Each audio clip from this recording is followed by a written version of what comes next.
warahmatullahi wabarakatuh. Perkenalkan, nama saya Anissa Nur Fitriana dari Stikes Kepanjen S1 tingkat 3. Di video kali ini saya akan membagikan hasil implementasi yang telah saya lakukan dalam keperawatan keluarga dengan pasien hipertensi. Nah, diagnosa yang pertama yaitu defisit pengetahuan hipertensi berhubungan dengan kurang mampu mengingat, ditandai dengan menanyakan masalah yang telah dihadapi. Dan diagnosa yang kedua yaitu pemeliharaan kesehatan keluarga tidak efektif berhubungan dengan kompleksitas program perawatan, ditandai dengan aktivitas keluarga untuk mengatasi masalah kesehatan yang tidak tepat. Dan yang diagnosa yang terakhir yaitu diagnosa ketiga yaitu risiko infeksi COVID-19 ditandai dengan penyakit kronis. Jadi gak perlu lama-lama lagi ya, keep on watching.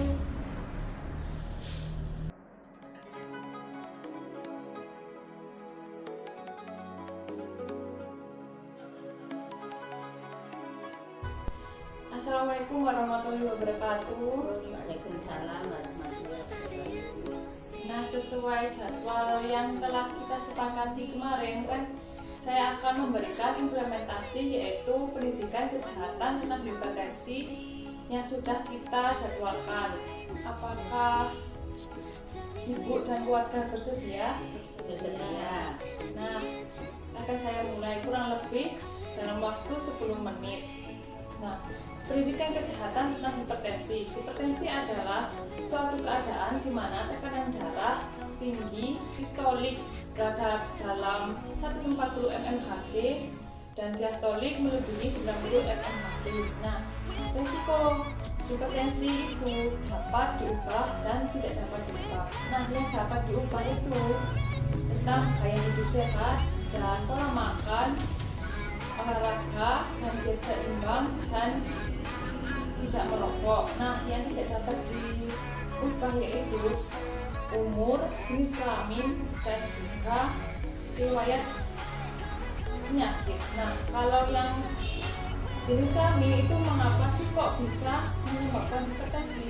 Karena pada laki-laki itu memiliki hormon estrogen yang jauh lebih sedikit daripada di perempuan. Nah, perempuan itu dominannya hormon estrogen. Nah, hormon estrogen itu apa sih fungsinya? Hormon estrogen itu untuk mencegah terjadinya hipertensi. Nah, selain hipertensi itu juga mencegah terjadinya aterosklerosis. Aterosklerosis itu apa sih? Aterosklerosis itu adalah proses di mana pembuluh darah itu menjadi beku dan kaku. Nah, kalau sudah kaku kan pembuluh darah itu sudah tidak elastis lagi ya. Nah, seperti itu. Terus kalau yang jenis umur, nah mengapa sih umur kok bisa mengakibatkan hipertensi? Ternyata pada jurnal ilmiah itu pada umur rentang usia di bawah 55 tahun, laki-laki jauh lebih beresiko terkena hipertensi daripada perempuan. Namun, ternyata pada perempuan yang umurnya sudah melebihi 55 tahun itu jauh beresiko terkena hipertensi. Jadi, mengapa sih kok ibu dan keluarga itu harus pintar-pintar menjaga diri? Nah, karena hipertensi itu bisa menyebabkan berbagai komplikasi. Yang pertama, stroke, serangan jantung, gagal ginjal, maupun kerusakan pada daerah mata. Kenapa sih kok bisa memunculkan berbagai komplikasi? Nah, karena di pembuluh darah itu jika sudah tidak elastis, tentunya peredaran darah menjadi terganggu. Nah, peredaran darah menjadi terganggu ini akan memunculkan berbagai plak-plak. Plak-plak itu seperti kayak kolesterol kalau kita memakan makanan yang berlemak. Terus kurang aktivitas itu juga mempengaruhi. Nah, kan karena sudah seperti itu, sudah tidak elastis, pembuluh darah akan semakin menyempit dan darah pun akan semakin terganggu sirkulasinya. Nah, seperti itu. Nah, selanjutnya pencegahannya. Bagaimana sih kok ada orang yang orang tuanya terkena hipertensi tapi anaknya tidak? Nah, itu harus pintar-pintar menjaga pola Yang seperti apa?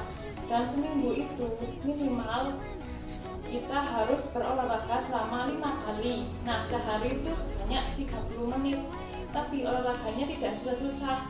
Semisal olahraga jalan-jalan di pagi hari juga bisa, atau membersihkan rumah seperti aktivitas harian, mencuci, menyetrika itu pun juga olahraga. Nah, dengan semuanya kan biasanya juga bergabung ya. Nah, itu juga bisa dijadikan namanya itu juga olahraga. Dan yang kedua itu menjaga asupan garam dan gula. Setelah itu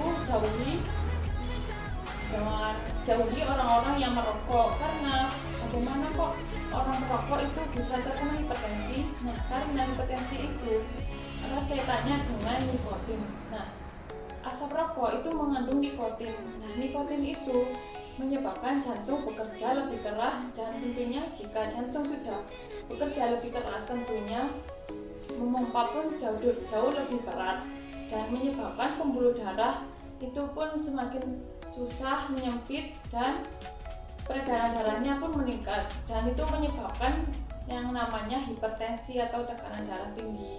Jadi meskipun ibu-ibu jenengan ini tidak merokok, tapi sebaiknya menjauhi orang-orang yang sedang merokok, begitu. Apakah sudah paham? Paham. Apakah ada yang perlu ditanyakan? Tidak. Terima kasih atas waktunya. Di lain waktu saya akan memberikan intervensi dan implementasi yang lain. Apakah ibu bersedia? Ya.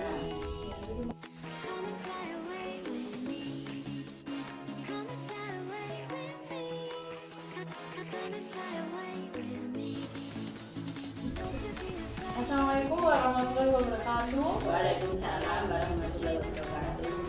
Terima kasih atas waktunya untuk memberikan saya implementasi pada hari yang kedua ini. Nah, saya akan memberikan implementasi perawatan keluarga pasien hipertensi dengan teknik relaksasi otot progresif. Nah, yang pertama itu saya akan menjelaskan cara perawatan pada pasien hipertensi pada pasien dan juga keluarga. Apakah jenengan dulu ya? Nah, saya akan menjelaskan tentang perawatan pada pasien hipertensi dan keluarga. Nah, keluarga itu juga beresiko terkena hipertensi, maka kita itu harus pintar-pintar menjaga gaya hidup sehat dan pola makan. Nah, pola makannya seperti apa? Yang pertama, dalam sehari itu tidak boleh melebihi memakan makanan yang mengandung garam lebih dari 1 sendok teh garam. Dan yang kedua itu tidak boleh melebihi 4 sendok makan gula. Dan yang selanjutnya yaitu kita tidak boleh mengkonsumsi kopi secara berlebihan. Kan ibu-ibu jangan biasanya terbiasa minum kopi ya.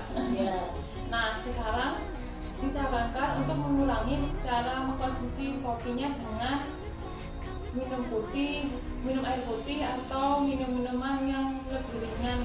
Misal jus itu juga sehat, jus buah, jus sayur gitu. Nah, selanjutnya yaitu memakan buah-buahan dan sayur.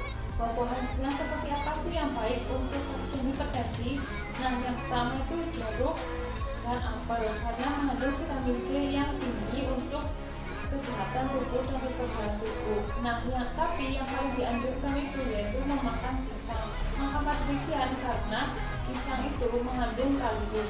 Kalium itu berfungsi untuk menyeimbangkan kadar garam dalam darah. Jadi ya diusahakan untuk memakan pisang.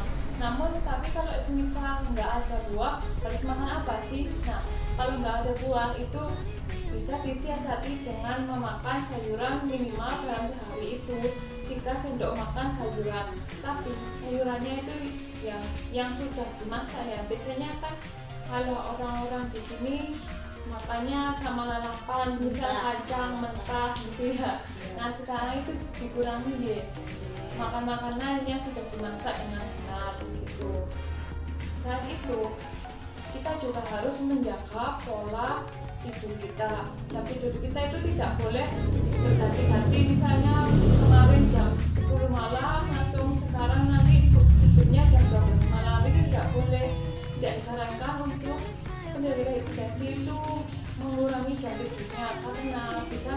menyebabkan stres.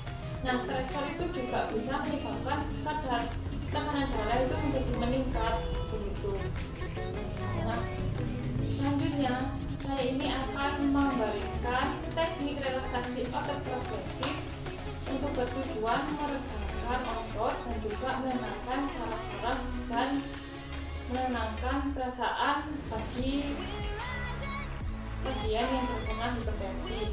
Apakah jenengan bersedia untuk melakukannya?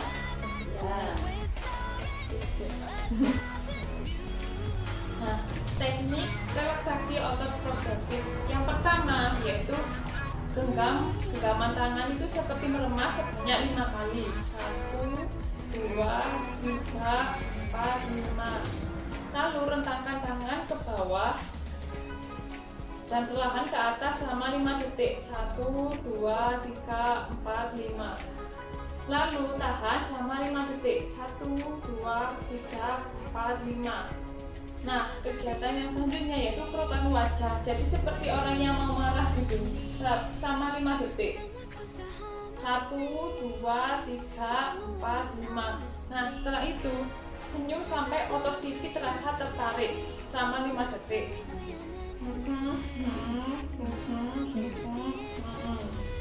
Lalu monyongkan bibir selama 5 detik.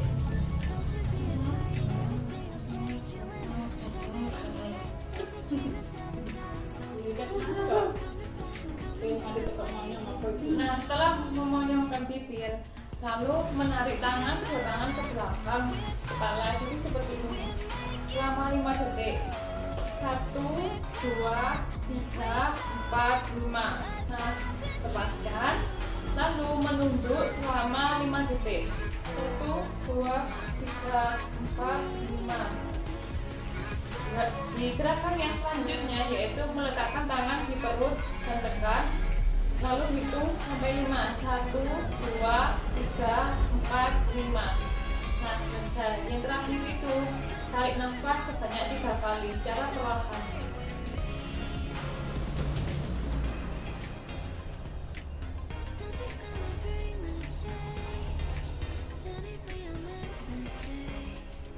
Nah, selesai. Jadi gerakan ini bisa dilakukan ketika merasa cemas maupun merasa tidak enak badan, misal ingin tidur tapi nggak bisa tidur, itu juga bisa dipraktekkan ulang ketika mau tidur. Nah, kalau semisal merasa cemas, itu cukup melakukan teknik napas dalam secara perlahan dan mengingat hal-hal yang baik supaya kecemasan itu berangsur-angsur menghilang begitu. Apa-apa gimana Pi?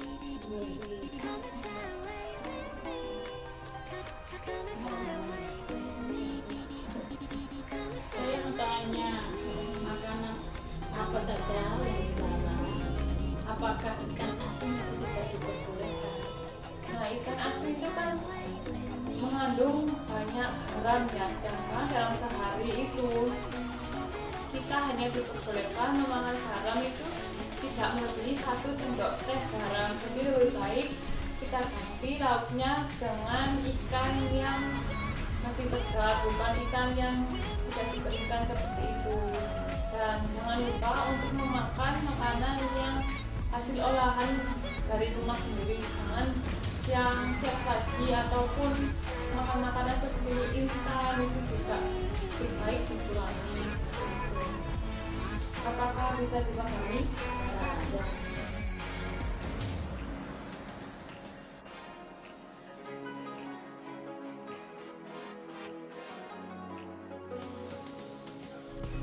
Di video kali ini saya akan mengimplementasi diagnosa resiko infeksi COVID-19. Nah, saya akan memberi implementasi yaitu cara mencuci tangan dengan benar dengan sabun dan juga hand sanitizer, dan juga akan mengajari etika batuk yang benar pada klien.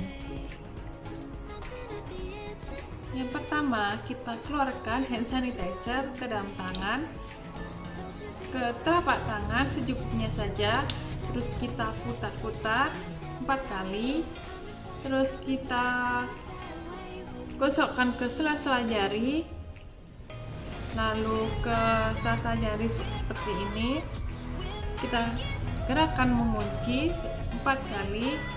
Bersihkan daerah sela-sela jempol ini, kiri dan kanan, lalu putar-putar di kuku-kuku jari kiri dan kanan. Nah, selesai. Nah, terus kalau semisal etika batuk yang benar yaitu menggunakan tisu kalau ada tisu. Nah, ini ada tisu kan ya. Terus kita ambil tisu secukupnya saja. Kita kira-kira 1 atau 2 secukupnya atau sesuai ketersediaannya. Jika kita batuk atau bersin, kita tutupi dengan tisu. Dan jangan lupa untuk menutupnya seperti ini. Lalu kita buang tisunya kalau sudah selesai.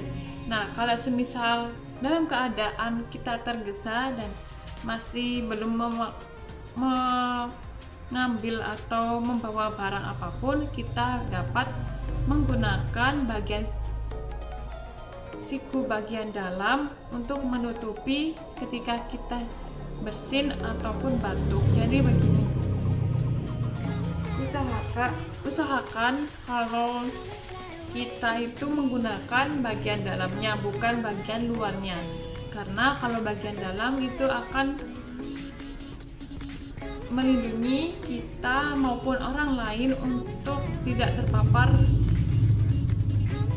droplet ataupun yang lainnya. Jadi begini. Selanjutnya jangan lupa untuk selalu siap sedia dan menggunakan masker kemanapun kita pergi. Nah, kalau masker biasanya ada banyak orang yang telah menggunakan masker tapi masih saja sering melepaskannya ataupun tidak menutupi seluruh area hidung dan juga sampai dagu ini. Jadi ada baiknya kalau kita menggunakan masker itu harus benar-benar digunakan dan diletakkan secara benar dalam posisi yang benar.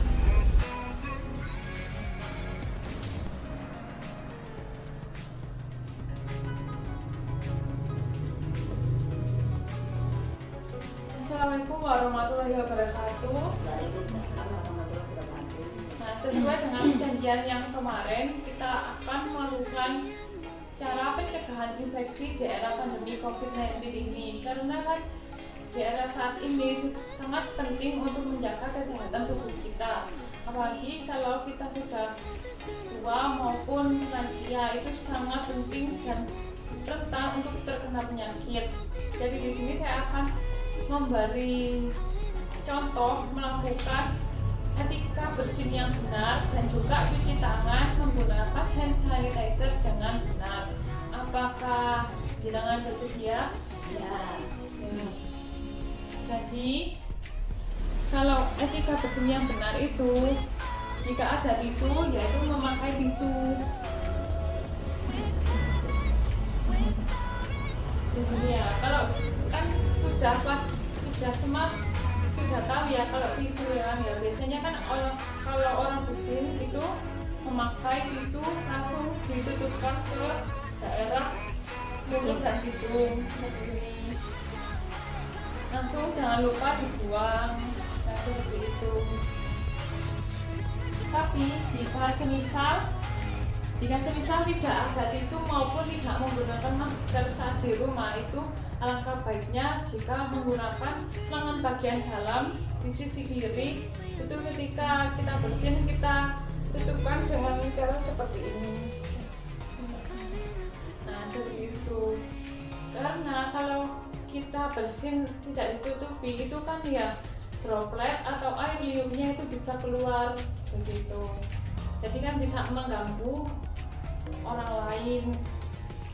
Nah, selanjutnya saya akan mencontohkan cuci tangan menggunakan hand sanitizer secara benar. Yang pertama, ambil hand sanitizer.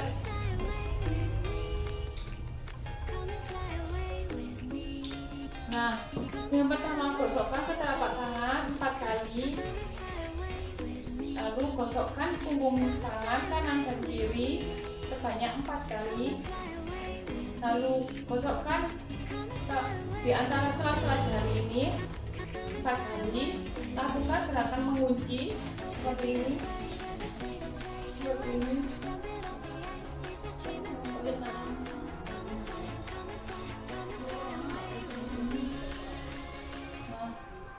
Seperti mengunci. Nah, terus digosokkan seperti ini. Nah, lalu ini kan di antara telunjuk dan ibu jari digosokkan kanan dan kiri. Jangan lupa ujung jari dan kuku-kuku diputar 4 kali. Nah, sudah selesai. Apakah bisa dipahami? Ya. Terima kasih atas waktunya untuk memberikan waktu saya melakukan implementasi. Semoga informasinya dan pendidikannya tadi itu bermanfaat bagi keluarga, dan semoga di era pandemi ini kita semakin menjaga kesehatan dan rutin mencuci tangan. Terima kasih.